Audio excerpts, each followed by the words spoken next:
ಗುಂಪುಗಳಾಗಿ ಕಚ್ಚಾಟ ಶುರುವಾಗಿದೆ. ಈ ಸರ್ಕಾರ ಡಿಸೆಂಬರ್ 30 ದಾಟೋದಿಲ್ಲ, 31ಕ್ಕೆ ಪತನ ಆಗುತ್ತೆ ಅಂತ ಹೇಳಿದ್ದಾರೆ. ಬಾಗಲಕೋಟೆಯಲ್ಲಿ ಸಂಸದ ಗೋವಿಂದ ಕಾರಜೋಳ ಭವಿಷ್ಯ ನುಡಿದಿದ್ದಾರೆ. ಮುಖ್ಯಮಂತ್ರಿ ಹುದ್ದೆಗಾಗಿ ಪೈಪೋಟಿ ಇದೆ, 4 ಗುಂಪುಗಳಾಗಿ ಕಚ್ಚಾಟ ಇದೆ. ಹೀಗಾಗಿ ಈ ವರ್ಷ ಕೊನೆ ಆಗುತ್ತೆ, 2025ಕ್ಕೆ ಕೊನೆ ಆಗುತ್ತೆ ಈ ಸರ್ಕಾರ ಅಂತ ಕಾರಜೋಳ ಹೇಳಿದ್ದಾರೆ. ಕಾಂಗ್ರೆಸ್ ಹಿರಿಯರಿಗೆ ಮಂತ್ರಿ ಮಾಡಲ್ಲ ಅಂತ ಅಸಮಾಧಾನ ಇದೆ. ದಲಿತ ಸಿಎಂ ಆಗಬೇಕು, SC ಆಗಬೇಕು, ST ಆಗಬೇಕು ಅನ್ನೋ ಕಿತ್ತಾಟ ಇದೆ. ಎರಡನೇದಾಗಿ ಲಿಂಗಾಯತರು ಸಿಎಂ ಆಗಬೇಕು ಅಂತ ಒತ್ತಡ ಇದೆ. ಮೂರನೇದು ಒಕ್ಕಲಿಗರಲ್ಲಿ DKಶಿನ ಸಿಎಂ ಮಾಡಬೇಕು ಅಂತ ಚಟಾಪಟಿ ಇದೆ. ಇದೆಲ್ಲದರ ನಡುವೆ ಅಲ್ಪಸಂಖ್ಯಾತರನ್ನ ಸಿಎಂ ಮಾಡಿ ಅಂತಿದ್ದಾರೆ. ಹೀಗೆ ಕಾಂಗ್ರೆಸ್ನಲ್ಲಿ 4 ಗುಂಪುಗಳು ಕಿತ್ತಾಟ ಶುರುವಾಗಿದ್ದಾವೆ, ತಿಕ್ಕಾಟ ಶುರುವಾಗಿದೆ. ಸೊ ಹೀಗಾಗಿ ಈ ಸರ್ಕಾರ ಡಿಸೆಂಬರ್ 31 ದಾಟಲ್ಲ ಅಂತ ಕಾರಜೋಳ ಹೇಳಿದ್ದಾರೆ. ಸುಮಾರು 1-1.5 ತಿಂಗಳಿಂದನೇ ಪದೇ ಹೇಳ್ತಾ ಇದ್ದೇನೆ, 40 ಜನ ಶಾಸಕರು ಬಂಡೆದ್ದಿದ್ದಾರೆ, ಅಸಮಾಧಾನವಾಗಿದ್ದಾರೆ ಅಂತಕ್ಕಂಥದ್ದನ್ನು ನಾನು 1-1.5 ತಿಂಗಳಿಂದನೇ ಹೇಳಿ.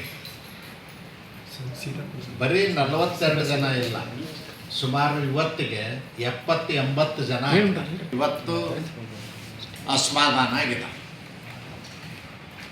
ಅಸಮಾಧಾನ ಅಂದರೆ ಏನು? ಅವರೆಲ್ಲರೂ ಆರೋಪ ಮಾಡ್ತಕ್ಕಂಥದ್ದು 2 ವರ್ಷ ಆಯಿತು ನಾವು ಅಧಿಕಾರಕ್ಕೆ ಬಂದು.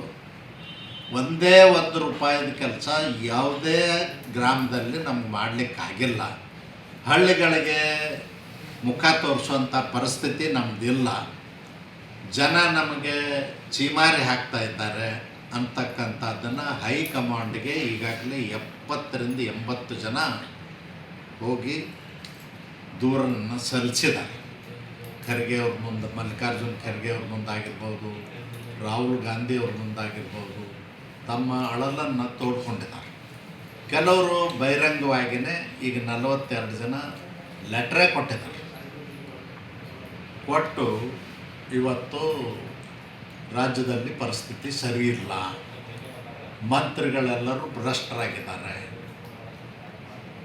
ದುಡ್ಡು ಕೊಟ್ಟು ಬೇರೆಯವ್ರು ಕೆಲಸ ಮಾಡಿಸ್ಕೊಂಡು ಹೋಗ್ತಾರೆ. ನಮ್ಮ ಕ್ಷೇತ್ರದಲ್ಲಿ ಬಡವರಿಗೊಂದು ಮನೆ ಕೊಡಲಿಕ್ಕೂ ನಮ್ಮ ಕೈಯಿಂದ ಆಗ್ತಾ ಇಲ್ಲ.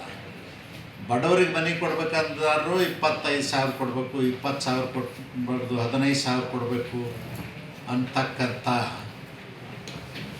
ದೂರನ್ನು, ಮತ್ತು ಬರೀ ದೂರ ಅಲ್ಲ, ಆಧಾರ ಸಹಿತವಾಗಿ ಮಾಹಿತಿಯನ್ನು ಕೇಂದ್ರದ ಸುರ್ಜೇವಾಲಾ ಅವ್ರಿಗೆ, ರಾಹುಲ್ ಗಾಂಧಿ ಅವ್ರಿಗೆ ಮತ್ತು AICC ಅಧ್ಯಕ್ಷರಾದ ಮಲ್ಲಿಕಾರ್ಜುನ್ ಖರ್ಗೆ ಅವರಿಗೆ ಕೊಟ್ಟಿದ್ದಾರೆ.